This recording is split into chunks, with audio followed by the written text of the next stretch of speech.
Hi armies, நான் உங்கள் சரண்யா. இன்றைக்கி நம்ம தேக்கோட காதல் கனவு எபிசோட் 6 தான் பார்க்க போகிறோம். வீடியோக்குள்ளே போகிறதுக்கு முன்னாடி சப்ஸ்கிரைப் பண்ணிடுங்க. சரி, வாங்க வீடியோக்குள்ளே போகலாம். போன எபிசோட் எப்படி முடிச்சிருந்தோன்னா, நம்ம கிம் வந்து புதருக்கு பின்னாடி ஒழிஞ்சிக்கிட்டு இருக்க, அவருக்கு தும்பல் வர அவர் தும்பிடுறாரு. அந்த சத்தம் கேட்டு ஜியான் வந்து யாரங்க அப்படின்னு கேட்க, அதோட போன எபிசோட் முடிச்சிருந்தோம். சரி, வாங்க இன்றைக்கான எபிசோட்குள்ளே போகலாம். கண்டிப்பாக இந்த ஸ்டோரியே உங்களுக்கு ஓரளவுக்கு மறந்துருக்கும், எனக்கு தெரியும். ரொம்ப நாள் ஆயிடுச்சு, கேப் விட்டுட்டேன். இதுக்கப்புறம் சீக்கிரமாக போட்டுடுறேன். ஒரு ரீகேப் மாதிரி சொல்லிடுறேன். நம்ம ஜேகேவும் தயங்கும் கிம் யார் ஜியான் யார் தெரிஞ்சுக்கிறதுக்காக அந்த புக்கை தேடி மியூசியமுக்கு போயிருப்பாங்க. அந்த புக்கு மூலமாக அவங்க அந்த இடத்த விட்டு மறைஞ்சு போயிருப்பாங்க. அதுக்கப்புறம் ஃப்ளாஷ்பேக் மாதிரி பல 100 வருஷங்களுக்கு முன்னாடி என்ன நடக்குது அதை தான் காட்டுறாங்க. இப்போ உங்கள் எல்லாருக்கும் ஞாபகம் வந்திருக்கும்னு நினைக்கிறேன். சரி, வாங்க நம்ம கதையை கண்டினியூ பண்ணுவோம். இப்படி கேட்ட உடனே கிம்முக்கு ரொம்ப பயம் வந்துடுது. ஐயோ கிம், இன்னைக்கு நீ மாட்டினடா. நீங்கள் இந்த மூலிகை செடி தான் திருட்டு வந்திருக்குன்னு தெரிஞ்சது ஒன்று அங்கே இருக்கிற சிறையில் அடைச்சிருவாங்கடா. இப்போ என்ன பண்ண போகிற அப்படின்னு சொல்லி திருன்னு முடிச்சுக்கிட்டே அவர் வாயை பொத்திக்கிட்டு அப்படியே உட்காந்துக்கிட்டு இருக்காரு. நம்ம ஜியான் கையில் வால் எடுத்துக்கிட்டு அப்படியே மெல்லமாக கொஞ்சம் கொஞ்சமாக கிட்ட நடந்து வந்துக்கிட்டே இருக்க. இங்கே பயத்தோடு உட்காந்துக்கிட்டு இருக்க நம்ம கிம்மை தான் காட்டுறாங்க. அப்படியே கொஞ்ச நேரம் அப்படியே அமைதியாகுது. நம்ம கிம் என்ன சத்தமே காணோம் அப்படின்னு சொல்லிட்டு மெல்லமாக எட்டி பார்க்க அந்த இடத்துல ஜியானை காணோம். தேங்க அப்போ தான் உயிரே வருது. அப்படியே பெருமூச்சு விட்டுக்கிட்டே அப்பாடா அவரை காணோம் அப்படின்னு சொல்லிட்டு திரும்பினா முன்னாடி வாழை நடிக்கிட்டு யார் நீ அப்படின்னு சொல்லிட்டு ஜியான் கேட்க கிம்மு பயந்து போயிடுறாரு. நம்ம தேங்க வந்து துணியால் அவரோட முகத்தை மறைச்சிருக்க, உன்னோட முகத்திரையை கழட்டு அப்படின்னு சொல்லிக்கிட்டு இருக்காரு. கிம் வந்து இல்லை முடியாது அப்படின்னு சொல்ல, வாழை முன்னாடி நீட்ட கொஞ்சம் பொறுமையாக இருங்க, நான் எதுக்காக இங்கே வந்தேன்னு சொல்லிடுறேன் அப்படின்னு சொல்கிறாரு. நம்ம ஜியான் அப்படியே வாழை நீட்டிட்டு அமைதியாக இருக்க. தேங்காய் அப்போ தான் சொல்கிறாரு, நான் அங்கே இருக்க மூலிகை செடியை தான் இருக்க வந்தேன். என்னோட அம்மாவுடைய உடல்நிலை ரொம்ப மோசமாக இருக்குது, அவங்களுக்காக தான் இங்கே வந்தேன். தயவு செஞ்சு என்னை நம்புங்க, தயவு செஞ்சு இதை எடுத்துகிட்டு போங்க, என்ன விடுங்க அப்படின்னு சொல்லிட்டு இவர் பேசிக்கிட்டே இருக்க. அப்போது அந்த பக்கம் 2 காவலாளி பேசிட்டு வந்துட்டு இருக்காங்க. இன்றைக்கி உணவு நல்லா இருந்துச்சுல்ல அப்படின்னு சொல்லிட்டு 2 பேர் பேசிட்டு வரேன். அது ஜியான் பார்த்துறாரு. வேகமாக கிட்ட வந்து கிம்மோட வாயை பொத்த. கிம்க்கு ஒன்றுமே புரியல. அப்படியே அடிச்சு ஜேகேவை பார்த்துக்கிட்டு இருக்க. ஜியான் வச்ச கண் எடுக்காமல் கிம்மோட கண்ணையை தான் பார்த்துக்கிட்டு இருக்காரு. அந்த காவலாளிகள் அப்படியே பேசிக்கிட்டே அங்கேருந்து போக, ஆனால் இவங்க 2 பேரும் வச்ச கண் எடுக்காமல் பார்த்துக்கிட்டே இருக்க. ஜியான் மனசுக்குள்ள உன்னோட கண்கள் என்னமோ பண்ணுது, உன் கிட்ட இருக்குது அப்படின்னு சொல்லிட்டு கொஞ்சம் கொஞ்சமாக கிட்ட வர. கிம்முக்கு ஒன்றுமே புரியல. கிம்மு முழிச்சுக்கிட்டே போய் பார்த்துக்கிட்டு இருக்க. ஜியான் கொஞ்சம் கொஞ்சமாக கிட்ட வராரு. கிட்ட வந்து அவர் முகத்தில் இருக்க அந்த முகத்திரையை கழட்டுறாரு. ஃபர்ஸ்ட் டைம் நம்ம ஜியான் கிம்மோட முகத்தை பார்க்குறாரு. நம்ம கிம்ம ஃபர்ஸ்ட் டைம் பார்த்த ஜியானோட ரியாக்ஷன், மச்சான் சாச்சு புட்டா மச்சான் அப்படிங்கிற மாதிரி பார்த்துட்ருக்காரு. ஜியானோட கையை கொண்டு வந்து நம்ம கிம்மோட கணத்தில் வச்சுட்டு, உன்னோட கண்ணும் ரொம்பவே மென்மையாக இருக்குது அப்படின்னு சொல்ல, நம்ம கிம் வேகமாக ஜியானை தள்ளி விட்டுட்டு அங்கே இருக்க மூலிகை செடிகளை பறிச்சுக்கிட்டு வேகமாக அங்கேருந்து ஓடுறாரு. இங்கே நம்ம ஜேகே பயவில் பார்க்கணுமே, பையன் விழுந்துட்டாரு. அப்படியே வச்ச கண் எடுக்காமல் அடித்து பார்த்துட்ருக்காரு. அப்படியே சிரிச்சுக்கிட்டே கண்டிப்பாக நம்ம சீக்கிரம் திரும்பவும் சந்திப்போம் அப்படின்னு சிரிக்கிறாரு.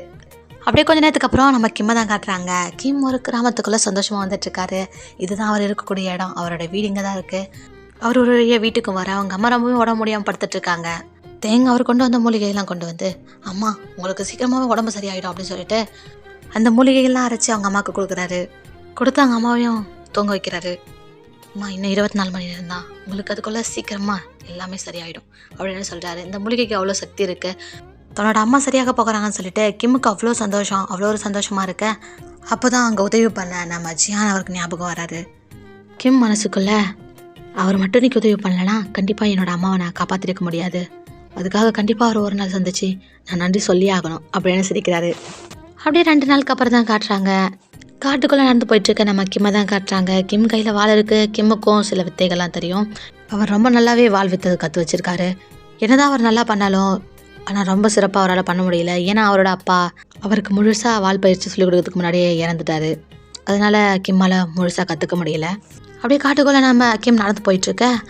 அந்த இடத்துல ஏதோ சத்தம் கேட்குது. கிம் ரெடியாக வாழை கை வச்சிட்ருக்காரு. யாராவது வரவங்களாம் சுற்றி பார்த்துக்கிட்டு இருக்க. அந்த இடத்துக்கு ஒரு கருப்புடை போட்டவன் வரான். அவன் முகத்தெல்லாம் திரை போட்டு மறைச்சிருக்க. அவன் கிம் கூட சண்டை போட ஆரம்பிக்கிறான். கிம்மும் பயங்கரமாக சண்டை போட்டுட்ருக்காரு. சண்டை போட்டுகிட்டே கேட்க ஆரம்பிக்கிறாரு, யார் நீ, எதுக்காக என்ன தாக்குற அப்படின்னு சொல்லிட்டு கேட்டுட்ருக்க. அவன் எதுவுமே பேசல, சண்டை போட்டுக்கிட்டே இருக்கான். தொடர்ந்து சண்டை நடந்துகிட்டே இருக்க. நம்ம கிம் கையில் இருந்து வாள் கீழே போய் விழுது. ஆப்போசிட்டில் இருக்க அந்த பர்சனோட வாள் நம்ம கிம்முக்கு நேராக நீட்டப்பட்டுருக்கு. கிம் வந்து, அவசரப்படாத, உனக்கு என்ன வேணும், யார் நீ, எதுக்காக என்கிட்ட சண்டை போகிற அப்படின்னு கேள்வியை கேட்டுட்ருக்க.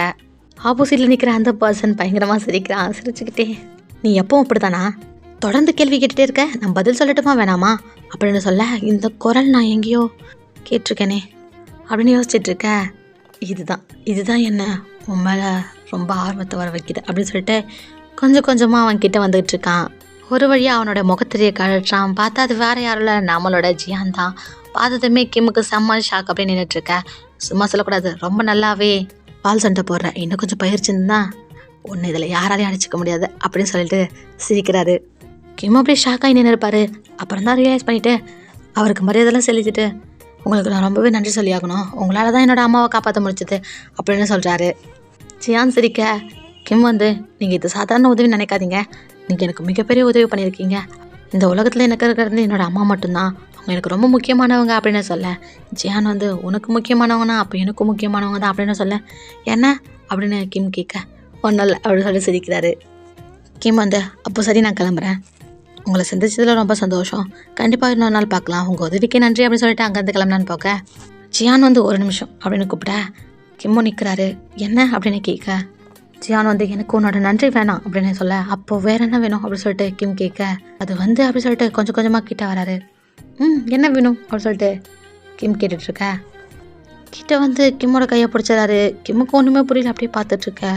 ஜியான் கொஞ்சம் கொஞ்சமாக கிம்மோட கையை கொண்டு போய் அவரோட செஸ்ட்டில் தான் வைக்கிறாரு. இந்த பக்கம் கிம்முக்கு ரொம்ப ஹார்ட்லாம் படப்படன்னு அடிச்சுக்க. அவருக்கு ஒன்றுமே புரியல, அப்படியே பார்த்துட்ருக்காரு. ஜியான் உனக்கு கேட்குதா என்ன அப்படின்னு சொல்லிட்டு கிம் கேட்க. ஜியான் கிம் காது கிட்ட என்னோட இதயம், என் இதயத்துக்குள்ளே நீ வந்த விஷயத்த சொல்லுதா அப்படின்னு கேட்குறாரு. கிம் அவரோட கையை ஓதறிட்டு அப்படி தள்ளி நிற்கிறாரு. ஜியான் சிரிச்சுக்கிட்டே அப்படி பார்த்துட்ருக்க. கிம் அப்படி பதட்டமாக நின்றுட்டுருக்காரு. ஜியான் என்ன ரெண்டாவது சந்திப்பில் இப்படி சொல்கிறான்னு தப்பாக நினச்சிடாது, உண்மையாக சொல்லணுன்னா எனக்கு ஒன்று முதல் டைம் பார்த்தம்போதே ரொம்ப பிடிச்சிருந்தது, அதை அப்போ சொல்ல முடியல, இப்போது சொல்ல வாய்ப்பு கிடச்சிது, இதுக்கப்புறம் கிடைக்குமான்னு தெரியல, அதனால தான் சொல்லிட்டேன். உன்னை பார்க்கும்போது என் மனசு சொல்லிச்சு, நீ தான் என்னை கணவன் சொல்லிச்சு, அவன் தான் உனக்கு கணவன், அவனை விட்டுடாதுன்னு சொல்லிச்சு, அதான் உன் பின்னாடியே வந்தேன், நீ போகிற இடம்லாம் வந்தேன், ஓ வீடு வர வந்தேன் அப்படின்னு சொல்கிறாரு.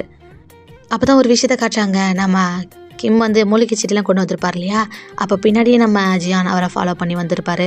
அந்த விஷயத்த காட்டுறாங்க.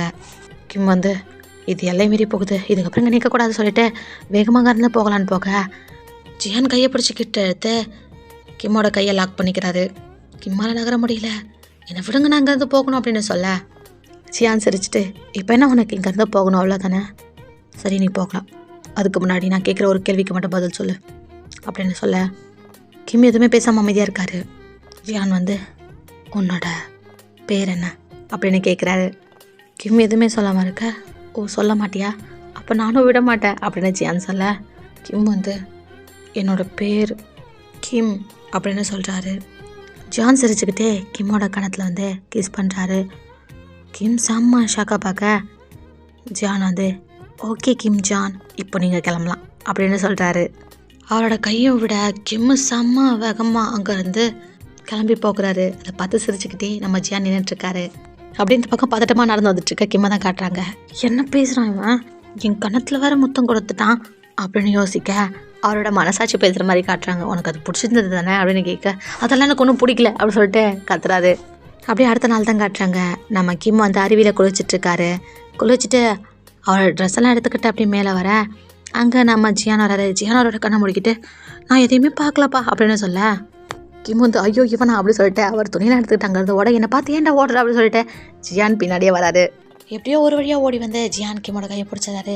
கிம் என் கையை விட்டு நான் போகணும் அப்படின்னு சொல்ல, இப்போ எதுக்கு என்னை பார்த்து பயந்து ஓடுற, நான் உங்ககிட்ட கொஞ்சம் பேசணும் அப்படின்னு சொல்ல, எனக்கு பேச விருப்பம்ல, நான் இங்கேருந்து கிளம்பணும் அப்படின்னு சொல்லிட்டே இருக்காரு. ஜியான் 2 கையும் பிடிச்சிக்கிறாரு. என் கண்ணை பாரு, என் கண்ணை பார்த்து சொல்லு, நிஜமா உனக்கு என்ன பிடிக்கலையா? கிம் அமைதியாக இருக்கா. ஜியான் சரி விடு, நான் இன்னைக்கு என்ன சொல்லணும்னு வந்தனோ அதை சொல்லிட்டு இங்கேருந்து கிளம்பிடுறேன். எனக்கு உண்மையாலுமே உன்னை ரொம்ப பிடிச்சிருக்கு. உன்னை ஒவ்வொரு நாள் சந்திக்கும் போதோ என்னோடய காதல் கொஞ்சம் கொஞ்சமாக ஆழமாயிட்ருக்கு. உனக்கு அது தெரியலையா என்ன? என் கண்களில் என்னோடய காதல் தெரியலையா? நான் உன் கூட வாழணும்னு ஆசைப்பட்றேன். ஒன்றா இந்த வாழ்க்கை ஃபுல்லாக, இன்னும் வரப்போகிற வாழ்க்கை எல்லாம் உன் கூட வாழணும்னு ஆசைப்பட்றேன். எனக்கு புரியுது, எனக்கு உன்னை முறை பார்த்தம்போது காதல் வந்த மாதிரி உனக்கு இன்னும் வரலை, எனக்கு புரியுது. ஆனால் உனக்கு என் மேலே காதல் வர வரைக்கும் நான் காத்துட்ருப்பேன், முயற்சி பண்ணிகிட்டே இருப்பேன். ஆனால் கண்டிப்பாக உன்னை தவிர வேறு யாரையும் என்னோடய வாழ்க்கையில் என்னோடய துணையாக ஏற்றுக்க மாட்டேன். சரி, இதுக்கு மேலேயும் இன்றைக்கி உன்னை தொந்தரவு பண்ண விரும்பலை, நாளைக்கு திரும்பவும் வருவேன். நான் கிளம்புறேன், கிம் ஜியான் அப்படின்னு சொல்லிட்டு சிரிச்சுக்கிட்டே அப்படியே நடந்து போயிட்டுருக்க. நம்ம தேங்காய் நின்று எதை யோசிச்சுட்டு இருக்காரு. அப்படியே திரும்பி வேகமாக கத்திக்கிட்டே, அப்போது உன்னோட பேர் ஜியானா அப்படின்னு கேட்க, ஜியான் திரும்பி ஏன் கேட்குற அப்படின்னு கேட்குறாரு. இல்லை அடிக்கடி என்ன கிம் ஜியான்னு கூப்பிட்றல்ல, அதுக்காக கேட்டேன். உன்னோட பேர் ஜியானா அப்படின்னு கேட்க, ஜியான் இல்லை என்னோட பேர் ஜேஎன் அப்படின்னு சொல்கிறாரு. கிம்முக்கு ஒரே குழப்பம், இது ஜேஎன் அப்போ எதுக்கு என்ன ஜியான்னு கூப்பிட்ற அப்படின்னு கேட்க, ஏன்னா நீ என்னோட இளவரசன், இந்த நாட்டோட இளவரசன் பேர் எனக்கு தெரியும்ல, ஜியான், அதனால நீ என்னோட ஜியான், அதனால தான் உன் பேர் கிம் ஜியான் அப்படின்னு சொல்கிறாரு. சொல்லிட்டு அப்படியே நடந்து போயிட்டுருக்க. இந்த பக்கம் தேங்க்ஸ் வச்சுட்டு நின்றுட்டுருக்காரு. ஆனால் ஜியான் எதுக்காக போய் சொன்னார் அப்படிங்கிறத போக போக பார்க்கலாம். அவரோட பேரை இன்னும் நம்ம கிம் கிட்ட சொல்லலை, பொய்யான ஒரு பேரை தான் சொல்லி வச்சுருக்காரு. அதுக்கான காரணம் என்னென்னு வரப்போகிற எபிசோடில் பார்க்கலாம். இந்த எபிசோடு இங்கேயே முடிச்சுக்கிறேன். இந்த எபிசோடு நிச்சயம் மறக்காமல் கமெண்ட்டில் சொல்லுங்கள். நெக்ஸ்ட் எபிசோடில் பார்க்கலாம். ஓகே, பாய் பாய்.